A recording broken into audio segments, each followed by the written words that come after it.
Incharge Murali గారు ఉన్నారు మనతో. మురళి గారు నమస్కారం సార్. ముందుగా కంగ్రాచులేషన్స్ మీ లోకేష్ గారికి, మీకు అందరికి. అంటే ఇన్ని రోజుల పాటు యాత్ర పూర్తి చేసుకున్నందుకు. ఈ యాత్ర పూర్తి చేయడం ద్వారా మీరు తెలుసుకున్నది ఏంటి, మీరు ప్రజలకి చేయాలనుకుంటున్నది? 3200 కిలోమీటర్లు లోకేష్ బాబు ప్రజల్లో తిరగడం జరిగింది. అన్ని వర్గాల ప్రజలు కూడా ఈ ప్రభుత్వం మీద అసంతృప్తిగా ఉన్నారు. ముఖ్యంగా యువత కోసం ప్రారంభిస్తే యువగలం రైతు గలమైంది, బడుగు బలహీన వర్గాల గలమైంది, అలాగే మహిళల గలమైంది. ఇంకా అందరూ కూడా అన్ని వారి బాధలన్నీ కూడా ప్రభుత్వం మీద ఎవరైతే వ్యతిరేకంగా మాట్లాడినా, ప్రభుత్వం చేస్తున్న తప్పుల్ని ఎదిరించి మాట్లాడితే వారి మీద కేసులు పెట్టడం, ఇవన్నీ కూడా ప్రజలందరూ కూడా విసిగిపోయారు. అందుకోసం లక్షలాది మంది మరి మన లోకేష్ బాబు గారి యువగలానికి రావడం జరిగింది. కానీ ఇంకా దళితుల విషయంలో ఇంకా మారలేదనే ఒక చర్చ ఉంది కదా. దళితుల్లో ఇంకా ఆ చర్చ జరగట్లేదు, ఆ మార్పు రాలేదనే, ఇంకా దళితులు జగన్మోహన్ రెడ్డితోనే ఉన్నారు. నా ఎస్సీలు, నా బీసీలు, నా మైనార్టీలు, నా ఎస్టీలు అని చెప్పుకుంటూ ఉన్నారు కదా. నా ఎస్సీలు, నా ఎస్టీలు, నా మైనార్టీలు, నా బీసీలు అని ఒక అబద్ధపు నాటపు మాటలే జగన్మోహన్ రెడ్డిది. ఎందుకంటే దళితులందరూ కూడా ఇప్పుడు తెలుసుకున్నారు. ఎందుకంటే వాళ్ళు కాళ్ళ మీద నిలబడ్డాడు ఈయన, వాళ్ళు మూల స్తంభాలుగా నిలబడే ప్రభుత్వం వచ్చింది. జగన్మోహన్ రెడ్డిది 151 సీట్లు రావడం జరిగింది. అయితే ఈరోజు వాళ్ళు కూడా మొన్నటి వరకు గమనించలే, కానీ ఏ రోజైతే మరి డాక్టర్ సుధాకర్ నుంచి డాక్టర్ సుబ్రహ్మణ్యం వరకు, అలాగే 6000 మంది మీద కేసులు, హత్య కేసులు, లేకపోతే ప్రభుత్వ వ్యతిరేక కేసులు, ఎన్నో కేసులు పెట్టడం జరిగింది.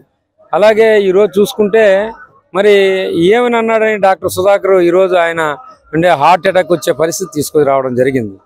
అలాగే ఒక దళితుడు శ్రీనివాస్, కోడికత్తి శ్రీనివాస్, ఆయన కోసం త్యాగం చేస్తే ఆయన జీవితం, ఆయన మొత్తం ఫ్యామిలీ నాశనం చేశాడు.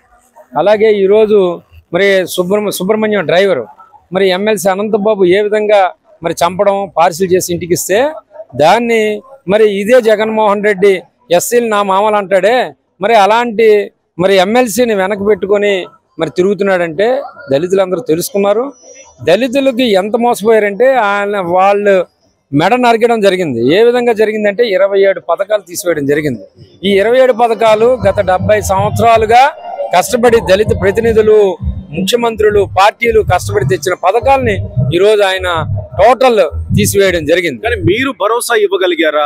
ఎవరైతే ఆ బాధితులు ఉన్నారో వారికి మీరు భరోసా ఇవ్వగలిగారు? ఖచ్చితంగా భరోసా ఇచ్చాం. మా నాయకుడు చంద్రబాబు నాయుడు గారు కానీ, లోకేష్ బాబు గారు కానీ, తెలుగుదేశం మరి నాయకులు ఇంటికి వెళ్ళి వాళ్ళని ఓదార్చడం, అలాగే వారి వెనకాతలు ఉండడం, వారి కేసులు టేకప్ చేయడం మా నాయకుడు దగ్గరుండి చూడడం జరుగుతుంది.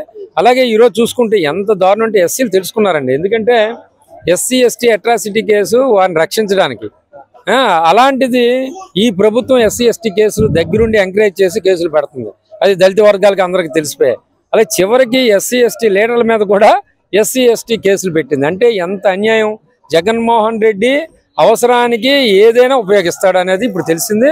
అలాగే వారి కాళ్ళ మీద నిలబడడానికి ఎస్సీ కార్పొరేషన్ ఉండేది, అది ఈరోజు నిర్వీర్యం చేయడింది. గత ప్రభుత్వంలో చంద్రబాబు నాయుడు గారు అంటే సబ్ ప్లాన్ ఇంప్లిమెంట్ చేయడం జరిగింది. వారి కాళ్ళ మీద వారు నిలబడడానికి ఇన్నోవా లాంటి వెహికల్స్, 20 లక్షల రూపాయల వెహికల్ ఆ రోజుల్లో ఉన్న కాస్ట్ 2000 వరకు ఇవ్వడం జరిగింది. అలాగే వారి కాళ్ళ మీద వారు నిలబడడానికి ఎస్సీ కార్పొరేషన్ పూర్తిగా సహకరించడం జరిగింది. అలాగే ఆయన అంబేద్కర్ స్టడీ సర్కిల్ పెట్టి చాలా మందికి మరి గ్రూప్ 1 లాంటి ఉద్యోగాలు, అలాగే రెసిడెన్షియల్ స్కూల్స్ ప్రారంభించి ఎంతో మందికి ఈరోజు మరి ఒక మార్గం చూపించడం జరిగింది. అలాగే ఎస్సీల మీద ప్రత్యేకమైన దృష్టి తీసుకుని విదేశీ విద్యకు అంబేద్కర్ పేరు మీద పెట్టి పంపించడం జరిగింది. ఇప్పుడు ఈ మూర్ఖుడు టోటల్గా ఈ పథకాలని తీసివేయడం జరిగింది. సరికదా అంబేద్కర్తో పోల్చుకున్నట్టు ఆయన పేరు మీద మరి విదేశీ విద్య పెట్టుకున్నాడంటే ఎంత మూర్ఖుడో చెప్పండి. ఇవన్నీ కూడా ఎస్సీలు ఆత్మాభిమానం దెబ్బతింది. ఈసారి ఎస్సీలు 190 మంది తెలుగుదేశానికి, జనసేన మరి పార్టీలకు వేయడం జరుగుతుంది. ఆ ప్రభుత్వాన్ని కోరుకుంటున్నారు.